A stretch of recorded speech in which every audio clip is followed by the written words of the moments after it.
There was a time when silence was part of the human day. It existed between the sweep of a broom, the pause before speech, the long look at the horizon. Now it has vanished, not by force but by distraction. We have filled every gap with sound, every moment with an image, every breath with purpose. And within this flood, something has quietly disappeared. Those who live awake, the spiritually awake, have not gone anywhere. They have not died or retreated into caves. They have simply become invisible to a mind that no longer looks. Modern society has no eyes for stillness. It sees only movement, achievement, identity, noise. To be still now is to be mistaken for being lost. To be quiet is to be labeled irrelevant. To live without ambition is to be seen as a failure. We have built a civilization that celebrates noise and condemns silence. The marketplace of minds rewards the loudest voice, not the clearest perception. The one who questions, who turns inward, who steps away, becomes unintelligible. We no longer know what to do with those who do not compete. We say they lack motivation, when in truth they lack illusion. They have seen through the game, and seeing through it, they can no longer play. The system thrives on movement. It needs a constant hum of becoming, people turning themselves into brands, stories, and statistics. You are encouraged to find yourself by acquiring, performing, projecting. The spiritually awake are not interested in finding themselves in that way. They are not interested in being found at all. They have seen that the self you find is the same self that seeks, an echo chasing its own sound. So they disappear, not as fugitives, but as witnesses of futility. Their absence is not a withdrawal. It is an act of profound clarity. They walk through the crowd and vanish because the crowd is looking in the wrong direction. They are not hiding. They are simply unseen by eyes blinded by desire. Modern society measures worth through visibility. To be unseen is to be nothing. But there is a different kind of seeing, born of silence, where nothingness is not an absence, but a fullness beyond measure. The spiritually awake dwell there, beyond the reach of attention, beyond the market of validation. We live in a culture that has replaced being with becoming. Every screen whispers, become more, become better, become someone, and so we run endlessly toward ourselves, like a dog chasing its own tail, exhausted yet convinced of progress. But the spiritually awake have stepped out of that circle. They see that all becoming is rooted in fear, the fear of being nothing, of being forgotten, of being empty. And in seeing it, they cease to run. This cessation is not resignation. It is the flowering of intelligence. It is the understanding. That movement born of fear can only breed more fear. It is the realization that freedom lies not in addition, but in subtraction. The spiritually awake live in this subtraction. They have subtracted ambition, comparison, belief, even the search for meaning. What remains is clarity, and clarity does not sell well. The modern mind, addicted to goals, cannot comprehend living without a direction. It sees directionlessness as despair, not liberation. It asks, what are you doing with your life? But life is not something to do. Life is to be seen, to be understood, to be lived, not managed like a project. Yet this understanding cannot exist in a world that worships productivity. Productivity thrives on fragmentation, on dividing time, attention, and purpose into measurable units. The spiritually awake dissolve these divisions. For them, time itself has lost authority. There is only the immediacy of now, unbroken, unmeasured. To society, they are ghosts, untraceable by algorithms, unmoved by trends, untouched by the machinery of self-improvement. They move through the world like wind through trees. Invisible, yet their presence changes the air. They do not preach. They do not gather followers. They do not write manifestos. Their teaching is their being. But modern society, obsessed with quantification, cannot record being. It can only record doing. So it erases them, not out of malice, but out of blindness. The illusion of modernity is that consciousness has evolved because technology has advanced. But progress in tools does not mean progress in understanding. We have mapped the stars, yet remain strangers to our own fear. We have built machines that learn, yet we have forgotten how to observe without motive. We mistake knowledge for wisdom, information for insight, connection for communion, and as this confusion deepens, the spiritually awake fade further from sight. They are not part of the data flow. They are not content creators or thought leaders. They do not exist for consumption. They speak in a language that has no metric, no algorithm, no advertisement. Their silence is their revolution. Their invisibility is their statement. And in a time when everyone wants to be seen, to disappear is the ultimate act of freedom. But for those still caught in the net of becoming, their vanishing is unsettling. It exposes the emptiness behind the noise. If one person can live without chasing, without displaying, without desiring, then the entire game is revealed as unnecessary. That is why society must forget them. The spiritually awake are a mirror too clear for comfort. To look into that mirror is to see your own bondage, your own manufactured urgency. It is to face the quiet terror of stillness. The disappearance of the spiritually awake, then, is not a tragedy. It is a measure of our collective distraction. We have not lost them. We have lost the capacity to recognize what they embody. They still exist, perhaps in your city, perhaps in the next room, living lives of quiet simplicity. They walk unnoticed because what they represent cannot be commodified. Their absence is our blindness. Their silence is our noise reflected back. Yet the illusion persists, that the world is moving forward, that humanity is awakening through technology, that consciousness can be optimized like a machine. But beneath the surface of progress lies an ancient fatigue. We are tired, not from labor, but from seeking. We are exhausted by our own resistance to what is. And in this exhaustion, the few who have stopped running become invisible to the crowd that still runs. The spiritually awake do not resist society, nor do they belong to it. They are like rivers flowing beneath the ground, silent, unseen, nourishing those who stumble upon them. They live in observation, not judgment. They see the world burning in its own restlessness and remain still. Their stillness is not apathy, it is compassion that has no agenda. They do not save the world, yet their presence keeps the world from collapsing entirely into madness, the illusion of modern. Life is not that we are asleep, but that we think we are awake. Our wakefulness is mechanical, driven by alerts, schedules, and productivity trackers. It is not awareness, it is reaction. And reaction, however fast, is still asleep. To awaken is not to know more, but to end the need to know.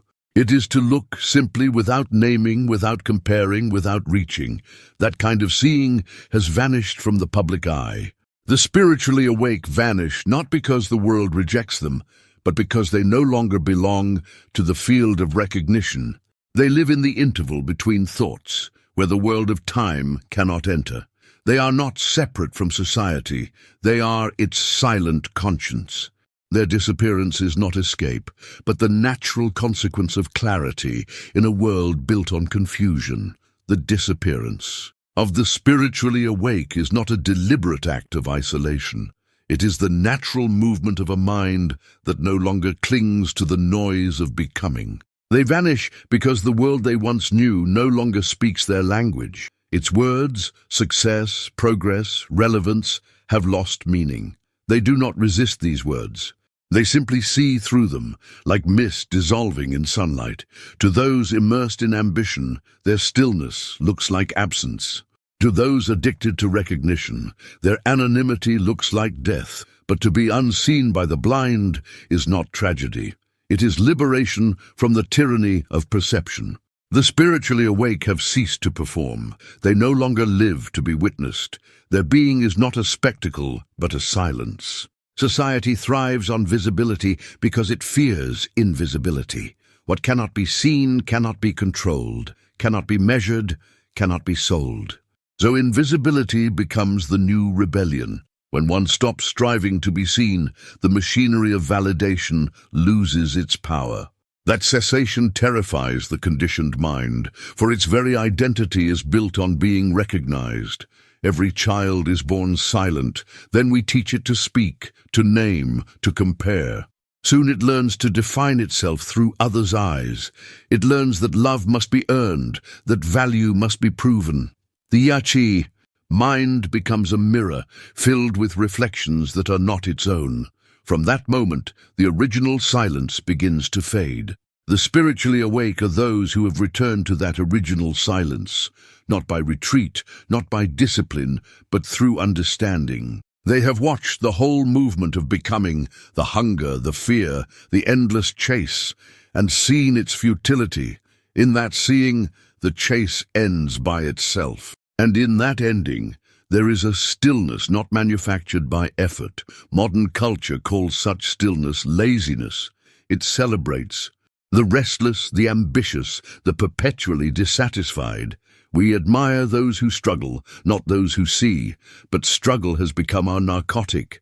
We cannot imagine a life without friction. We mistake constant movement for vitality, confusion for creativity, stimulation for joy. So when someone steps out of that current, we call them lost. We ask, what are they doing with their life? We do not realize that this question itself is the mark of our bondage. It assumes that life is something to do, a problem to solve. But life has no goal. It is not a ladder to climb, nor a race to win. It's a vast field, and awareness is its only movement. The spiritually awake live in that field. They work, speak, eat, walk, but without the shadow of becoming. They act without seeking result. They love without seeking return. Their freedom is inward, invisible to the world of transaction. To the conditioned eye, this is vanishing. To the clear eye, it is awakening. The illusion of progress hides a profound emptiness. We are advancing, yes, but toward what? We move faster each day, yet the destination remains unknown. We speak of connection while drifting further from ourselves. We chase enlightenment as if it were an object to attain. But enlightenment is not something to reach. It is the ending of reaching. It is the death of the seeker. And such death has no place in the marketplace of spirituality. So we invent substitutes, practices, doctrines, techniques. We turn awakening into a career path. We sell transcendence as a brand. We gather followers, host retreats, publish books. We create new identities under the banner of no self. And through it all, the ancient game continues, the game of becoming something more. The spiritually awake see this and step aside, not out of judgment, but because they understand that truth cannot be organized, it cannot be repeated or institutionalized. It is living, unpredictable, ungraspable. To try to contain it is to kill it, and so they remain quiet, not silent by will, but silent because words have lost their necessity. In every age, the truly awake have seemed to vanish, but their disappearance is the shadow cast by our blindness. They are not rare. They are simply unseen by those who look outward. They exist wherever attention is whole. They exist wherever fear has ended. They exist wherever there is seeing without the seer. Yet the world does not know what to do with such people. They do not compete. They do not argue. They do not belong to any side. They do not build systems or destroy them. They are beyond polarity. And a world built on conflict cannot recognize what lies beyond it. So it names them dreamers, escapists, mystics. Labels are the last refuge of fear. We fear what cannot be categorized, and the spiritually awake belong to no category. They are not spiritual in the conventional sense. They follow no tradition, wear no badge of holiness. They are ordinary in appearance, yet their ordinariness carries an extraordinary peace. They are in the world, but not of it. And this paradox is too subtle for a mind that demands definitions. Technology has made the world smaller, but the mind narrower. We can reach anyone, yet we cannot reach ourselves. We know how to communicate instantly, but we have forgotten how to listen. We scroll endlessly, mistaking stimulation for awareness. We call it staying informed. But what we gather are fragments, never understanding, only reacting. The spiritually awake observe this and remain still. They see that a mind filled with noise cannot see clearly, and so they step out of the stream not as a choice, but as a necessity. This stepping out is their quiet vanishing. Not a rebellion, not an escape, simply the natural movement of truth withdrawing from confusion. They live simply, without ideology, without the drama of identity. They see life as it is, unfiltered, unjudged, whole. And in seeing life as it is, they cease to seek life as it should be. To the conditioned mind, this looks like passivity. But true stillness is the highest form of intelligence. It is awareness unclouded by motive. It does not resist what is. It sees. And in that seeing, change happens without effort. The spiritually awake have not abandoned the world. They are the quiet presence within it that keeps sanity alive. They are like roots beneath the surface, hidden yet sustaining the tree. Their disappearance is not absence, but depth. Depth is invisible to those who live only on the surface. So the illusion persists that the awake have vanished, but they are here among us, unnoticed, unnamed. They do not shine because they have no need to. Their light is not a performance. It is the natural radiance of clarity. It does not attract, it reveals, and only those who are quiet enough to look can see it. The rest chase shadows of enlightenment, concepts, teachings, systems, believing that to imitate truth is to find it. But imitation can only produce repetition. The spiritually awake are original because they are not born of thought. They are not products of memory or tradition. They are fresh, like the first dawn, untouched by yesterday. Their vanishing is therefore not loss, but purification. It reveals what remains when illusion fades. It shows that truth does not depend on followers, on institutions, on recognition. Truth remains, even if no one names it. It remains in the quiet mind, in the empty sky, in the sound of a single bird calling across the distance. The spiritually awake vanish from modern society, not because society rejects them, but because society no longer has the capacity for silence. And without silence, one cannot perceive the subtle fragrance of awareness. One can only perceive noise, and noise can only reflect itself. So the awake become invisible, not gone but beyond perception. Their vanishing is the mirror of our noise. Their silence is the measure of our chaos. And until the mind grows weary of its own restlessness, they will remain unseen, walking quietly among the blind. Why does the awake vanish from our sight? Is it because they hide, or because we have forgotten how to see? What is it that blinds the human mind to stillness, to the living truth that has no shape? Why does a quiet mind seem alien in a world of noise? We speak of awareness as if it were an achievement. We turn even consciousness into a project. But can awareness be reached through effort? Can truth be manufactured by practice? If it is produced by discipline, is it not still within the field of cause and effect? And anything born of cause must one day fade. What if truth cannot be earned, only seen? What if the mind that seeks it is the very obstacle to it? We chase enlightenment as if it was something distant, but perhaps it is our chasing that creates the distance. The seeker creates the horizon and then suffers from separation. The very movement to find reality ensures we will never meet it. Why do we seek? Because we are dissatisfied, incomplete, fragmented. We think the more we know, the more we will be. We think the more we become, the closer we move to truth. But the more we become, the more we drift from being. Becoming is movement within time, and truth is timeless. Can time ever touch the timeless? Look closely.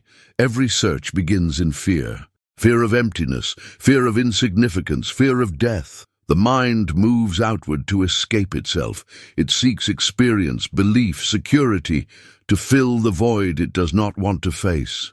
But what if the void is not the enemy? What if the void is the doorway? We fill our lives with knowledge and call it wisdom. We fill our days with activity and call it living. But is accumulation understanding? Is repetition transformation? Or is it the same mind, endlessly painting new images on an old wall? Perhaps awakening is not something to achieve, but something to stop doing. Perhaps it is the ending of effort, not the perfection of it. The ending of comparison, the ending of becoming. And such ending feels like death, because it is the death of what we call me. Can one observe this movement of the me without condemning or justifying it? To observe without interference, without motive, can that be done? If it can, then the observer is the observed, and the division between them collapses. In that collapse, there is no longer a watcher controlling what is seen. There is only seeing. Seeing is freedom. Freedom is not something we reach. It is the absence of the seeker. When the searcher disappears, truth is not found. It simply remains. But the human mind is trained to do, not to be. From birth, we are taught that stillness equals stagnation, that silence equals absence.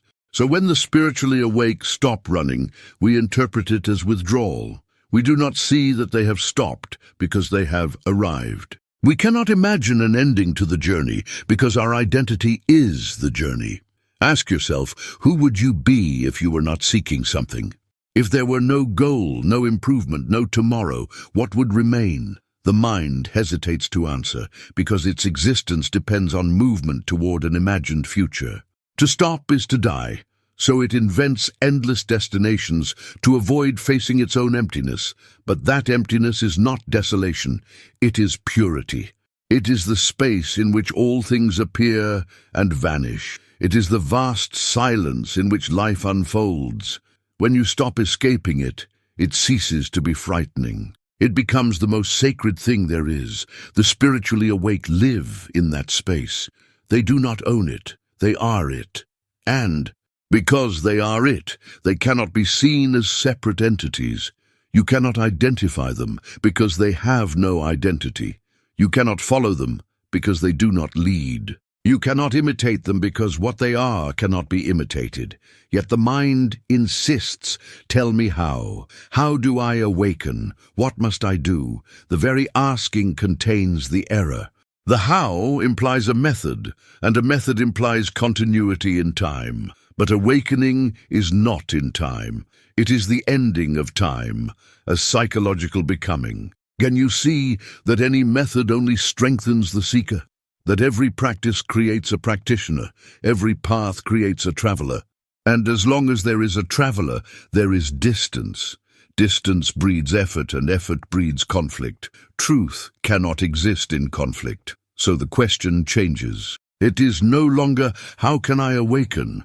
But can I see the futility of seeking altogether? When that question burns without answer, something shifts. Not as an act of will, but as a flame consuming the old. The mind that no longer seeks is utterly still, and in that stillness, what is true reveals itself, not as experience but as being. Look again at modern society. Its entire structure is based on movement, forward, upward, faster. It tells you that the meaning of life lies in progress. But what if progress is the very mechanism of ignorance? What if the truth is not ahead but here, missed only because we are moving too fast to see it? We move toward happiness, toward peace, toward success. But every movement toward something implies that what is now is not enough. And in rejecting the now, we reject life itself. So we live in perpetual conflict with what is. We dream of love, while fleeing from the silence in which love might arise. Can love exist when the mind seeks it? Is not seeking love already a confession that one does not love? Love cannot be found. It appears when the self is absent. But the self is always busy, always comparing, always demanding. So love, though near, remains unseen. The spiritually awake have ceased to seek love, and therefore they are love. Not sentimental love, not attachment, but the still warmth of being that holds everything without division. To society, this love looks strange because it cannot be used. It cannot be turned into service, product, or performance. It simply is. We mistake care for control, generosity for obligation, compassion for activity. But compassion without silence becomes interference. It tries to shape the world rather than understand it. The awake see that understanding is enough. Action flows naturally from it. They do not plan goodness. It moves through them without motive. Can you see the beauty of that? A life without design, without projection, action born only from clarity. That is intelligence, not the cleverness of intellect, but the luminosity of perception. Such intelligence is not personal. It belongs to no one. And that is why the spiritually awake vanish. They have no center to defend. To the ordinary mind, that seems terrifying. A life without a center, without a self, without direction. But what is this self that we cling to? A bundle of memories, opinions, fears, and desires, constantly changing, never still. We call it I and build our entire world around it. But can something so shifting, so uncertain, be real? Observe this I directly. Do not analyze it, do not condemn it, just watch. Watch how it moves, how it reacts, how it fears being nothing. The moment you see it clearly, not as an idea, but as a living fact, something astonishing happens. The watcher and the watched dissolve into one seeing. And in that seeing, the I loses its grip. Then what remains? Not emptiness in the negative sense, but vastness without a boundary, consciousness without a center. Awareness that is aware of itself without division. In that awareness, there is no one to awaken, no one to vanish, only silence, alive and infinite. That silence cannot be found through effort, nor held by thought. It comes when effort ends, when the mind no longer demands continuity. The spiritually awake have touched that silence, not as experience, but as existence itself, and because they live from it, they are invisible to a world that lives from noise. We must then ask, do we truly want to see them, or do we prefer the comfort of blindness? To see the awake is to face the end of the self. It is to confront the truth that all our striving, all our progress, all our beliefs are built on sand. Few are ready for that. So we turn away, pretending they have disappeared. But they are not gone. They are the quiet presence behind the movement of the world. They are the still point in the turning storm. They are the eyes through which life sees itself. To recognize them, one must be still, not artificially still, not controlled, but still because there is nothing left to pursue. Can you sit quietly, without seeking, without naming, without choosing? If you can, then you are already near that silence in which they dwell. Not near in distance, but near in essence. For the spirit that vanishes from society is not separate from the spirit in you. It is the same awareness, forgotten beneath the weight of thought. So the question is not, where have they gone? The question is, why have I lost the eyes to see? The vanishing of the awake is a mirror to our distraction. They have not left, we have left ourselves. We live outside our own silence, exiled by our own noise. If one begins to listen again, not with the ear, but with the whole being, then perhaps their presence returns. Not as teachers, not as examples, but as the fragrance of the sacred that was never gone. The world will not recognize them, but recognition is not the measure of truth. Truth has no need to be seen. It simply is, waiting for a mind that no longer waits. The mind, restless and hungry, wants answers, but the spiritually awake offer none. Their silence is not avoidance, it is the refusal to participate in the game of explanation, because every answer creates another question, and the chain of inquiry never ends. To stop asking is not ignorance, it is the seeing of the futility of thought's endless movement. Can thought, which is born of the past, ever touch what is beyond time? Thought can analyze, categorize, compare, but can it ever see? It can only project its own images and then worship them as truth. The thinker and his thought are the same movement, divided only by language. When the mind sees this fact directly, the division collapses. There is only pure perception, without interpreter, without distortion. That perception is the doorway through which the spiritually awake pass. They do not pass into another world. They pass out of illusion. The world remains the same sky, the same noise, the same people, but the eyes that see it are no longer clouded by desire.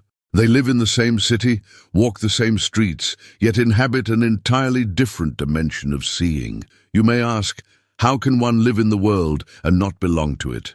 Is it possible to act without being of the actor? The answer lies in understanding action itself. Most of our actions are reactions, responses born of memory, habit, fear, or pleasure. They are mechanical, repetitive, predictable. They maintain the structure of the self, the constant assertion of I act. But action without the actor is different. It is spontaneous, free, unpremeditated. It arises from seeing, not from thought. When you see danger, you move instantly. You do not think about it. That is pure action. The spiritually awake live in that state of unbroken perception.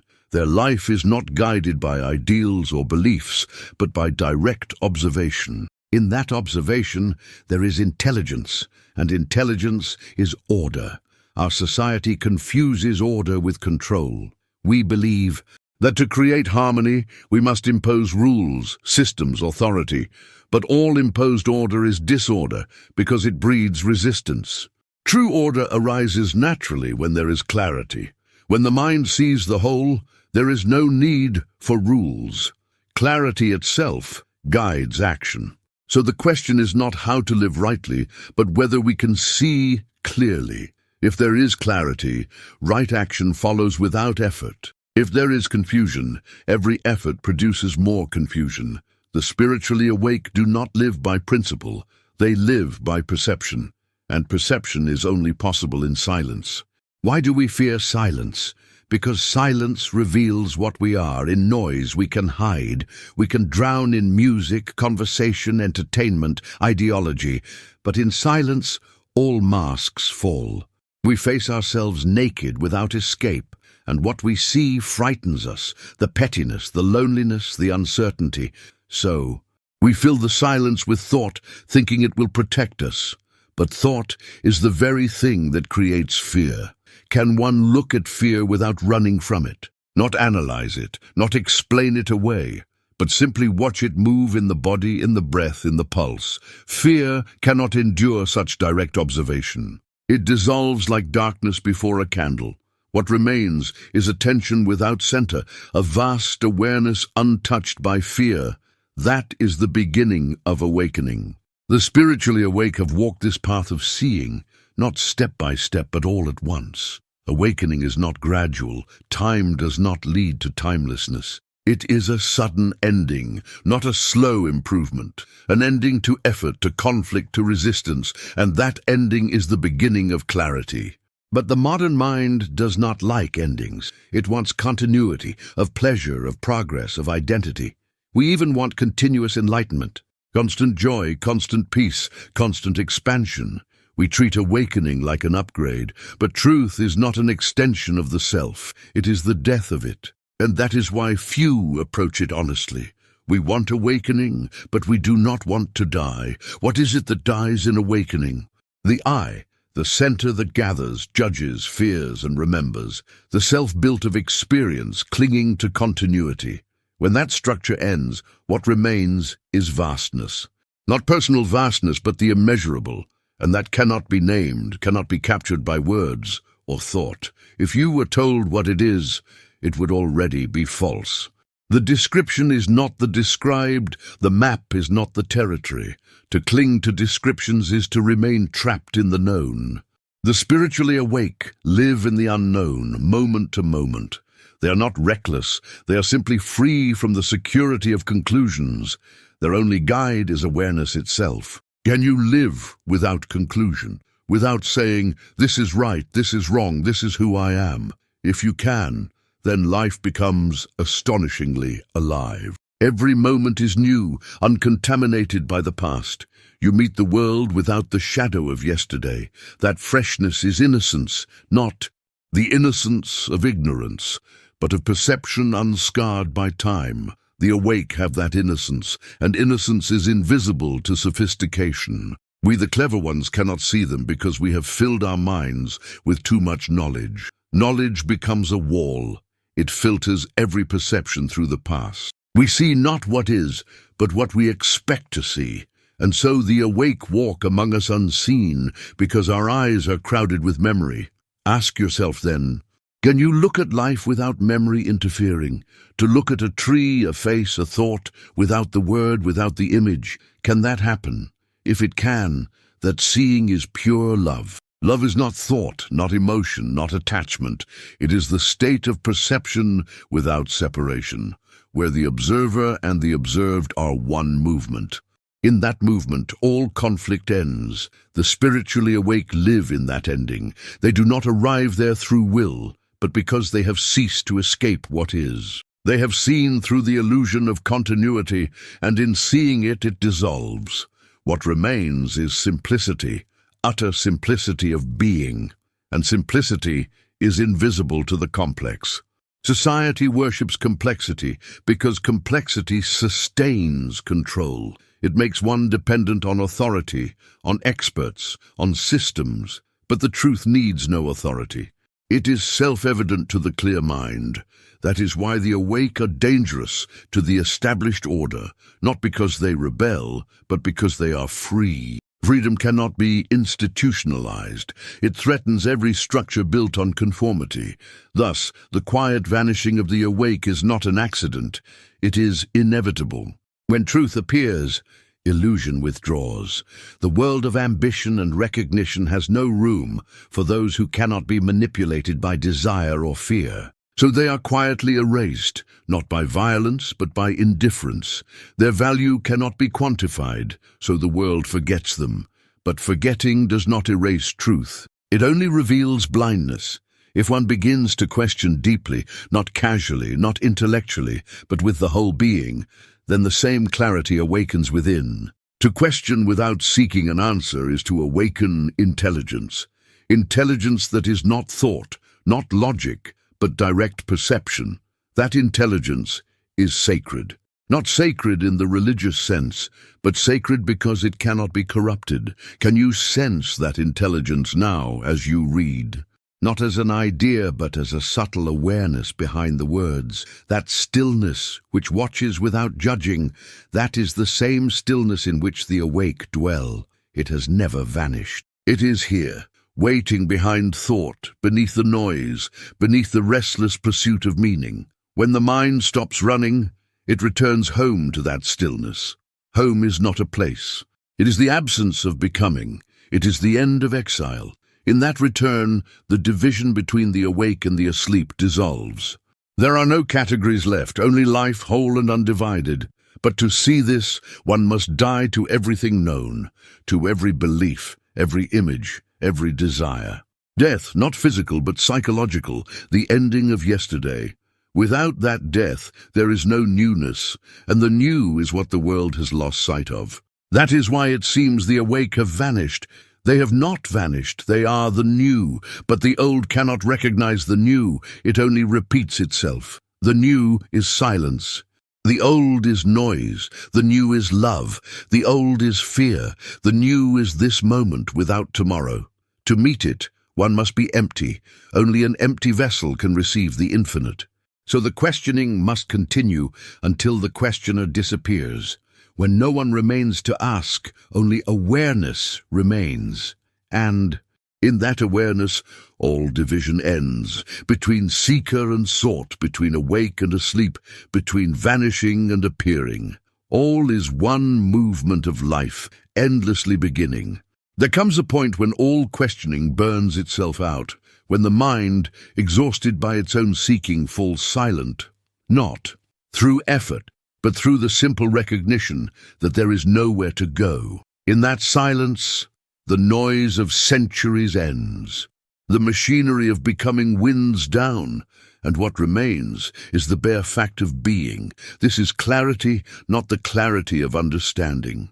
Concepts, but the clarity of perception unclouded by time. It is not something to achieve, it is what has always been, veiled only by thought. When the veil falls, there is no revelation, no explosion of enlightenment, only the immense simplicity of what is. The spiritually awake live from this simplicity. They are not enlightened beings, not saints, not teachers. They are human beings who have seen the false as false and let it end. Their vanishing from society is the natural result of living without illusion. They have not withdrawn, they have dissolved into the fabric of life. To live in clarity is to live without resistance. The river does not fight its course, it moves because movement is its nature. So too the clear mind flows with life, not as surrender but as understanding. It does not divide the world into what should be and what should not be. It sees the whole, and in seeing the whole, it acts rightly, without calculation, without motive. In this state there is no self to protect. The I that once sought continuity no longer exists.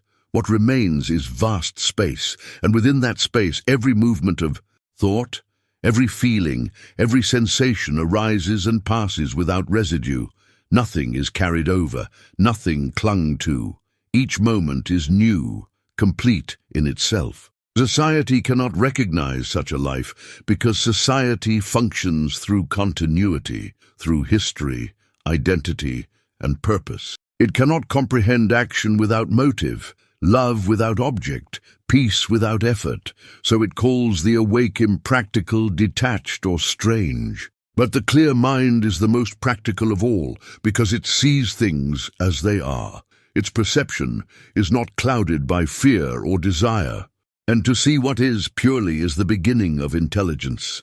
Clarity has no teacher. It cannot be transmitted or preserved. Every person must discover it anew, in the immediacy of their own seeing. The spiritually awake are not transmitters of knowledge, but reminders of silence.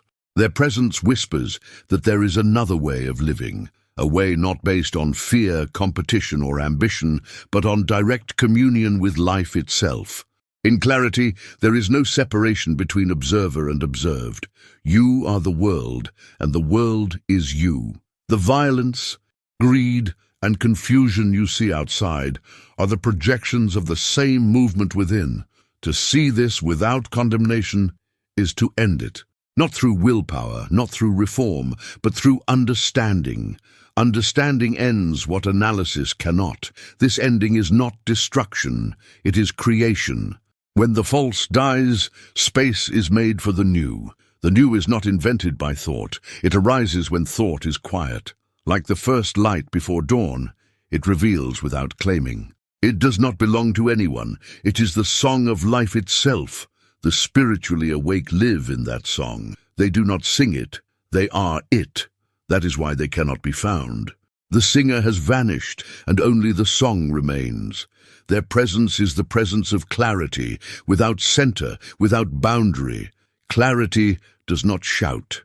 It moves quietly, like wind through trees, like light across water. Its strength is its gentleness. It does not oppose confusion. It dissolves it by understanding. It does not seek to change the world. It changes everything by simply seeing. In this seeing, love is born, not personal love. Not the love of possession, but the love that comes when separation ends. That love is intelligence in motion. It has no opposite, for it is beyond the field of thought. Thought can only create duality, love and hate, peace and conflict. But love born of clarity has no opposite because it is not an idea. It is the living fact of unity. Such love cannot be practiced. Practice implies effort, and effort implies division. Love comes naturally when the self is absent. When there is no me and you, there is only the movement of care. That movement expresses itself in infinite ways, in kindness, in attention, in silence. It needs no recognition, no reward. This is why the spiritually awake appear to vanish. They no longer live for attention. Their actions are quiet, their presence unrecorded. They move without leaving marks, because their lives are not centered in the personal. Their disappearance is not a loss, it is the flowering of anonymity. Anonymity is not neglect, it is humility born of understanding that the self is an illusion. When the self ends, life begins to act freely. That freedom expresses itself not in isolation, but in compassion. To live without self is to live in the whole, and the whole has no name, no face, no nation. Clarity reveals that there is no separate individual struggling within society. There is only the movement of life expressing itself through countless forms. The division between me and the world is imagination. When that imagination ceases, there is peace. Not the peace of escape, but the peace of truth. To live in truth is to live without conflict. Conflict exists only when there is resistance to what is. The mind that resists creates time to change, time to become, time to escape. But when resistance ends, time ends. There is only the eternal present, vast and unmoving. In that timelessness, death loses its meaning. Death is only frightening when there is continuity to protect. When there is no self to continue, death is as natural as breath. The spiritually awake do not conquer death. They dissolve into its rhythm. For them, every moment is both birth and death, beginning and ending inseparable. Clarity, then, is not the absence of death, but the complete acceptance of it. When death is understood, life is understood. They are not opposites, but two faces of the same movement. To live without fear of ending is to live completely. To die to each moment is to live timelessly. In such living, there is no question of purpose. Purpose belongs to the mind that measures. Clarity needs no purpose, because being itself is fulfillment. When the river flows, it does not ask where it is going. Its movement is its meaning. So too, the clear mind flows through life without resistance, without control. The modern world cannot comprehend such living because it measures everything through productivity and result. It does not see that meaning arises only when measurement ends. To measure love is to destroy it. To measure truth is to falsify it. So the spiritually awake do not measure, they live immeasurably. To live immeasurably is to live in wonder. Not the wonder of curiosity, but of sacredness. The recognition that existence itself is miraculous, that each breath, each sound, each grain of light is complete beyond thought. When you see life that way, every moment becomes holy. Not because someone declared it sacred, but because perception itself is sacred. Clarity is sacredness without religion. It belongs to no belief, no system, no ritual. It is beyond authority, because it is beyond division. In clarity, the observer is gone, and what remains is life watching itself. That is the ultimate freedom, not to be anything, but to be aware of everything. The spiritually awake have vanished into that awareness. They are not elsewhere. They are everywhere, in the quiet breath of morning, in the cry of a child, in the stillness before rain. They live through life itself. Their disappearance from society is not absence. It is omnipresence. The world still moves in its noise, its ambition, its fear. But beneath that turbulence, the silence remains, unbroken, infinite. It is waiting, not for the few, but for anyone who dares to stop running. Anyone who dares to look without expectation, to listen without seeking. Then, in that stillness, the vanishing ends. Because the vanishing was never theirs, it was ours. We had looked outward for truth and missed what was within. We had measured value by appearance and forgotten the invisible. We had sought awakening as an event and ignored the silence that is always awake. Now, as the noise of the world grows louder, that silence calls more urgently. Not with words, not with promises, but with the quiet insistence of truth. To hear it, one must become empty. To see it, one must stop naming. And in that emptiness, the spiritually awake reappear, not as others, but as yourself. For in truth, there is no division between the one who sees and the one who is seen. The awake were never separate from you. They were the reflection of the clarity you have forgotten, and when you see without the distortion of thought, you vanish too, not into obscurity, but into reality. This is the quiet vanishing, not of individuals, but of illusion, the end of fragmentation, the awakening of wholeness. It is not dramatic, not loud, not to be celebrated. It is the most natural thing in the world, the returning of the mind to its source. There, in the center of stillness, the world and the watcher dissolve into one. Nothing remains but life, radiant and simple, unbroken and eternal. The spiritually awake have not left. They have become the silence in which all things begin and end. And in that silence,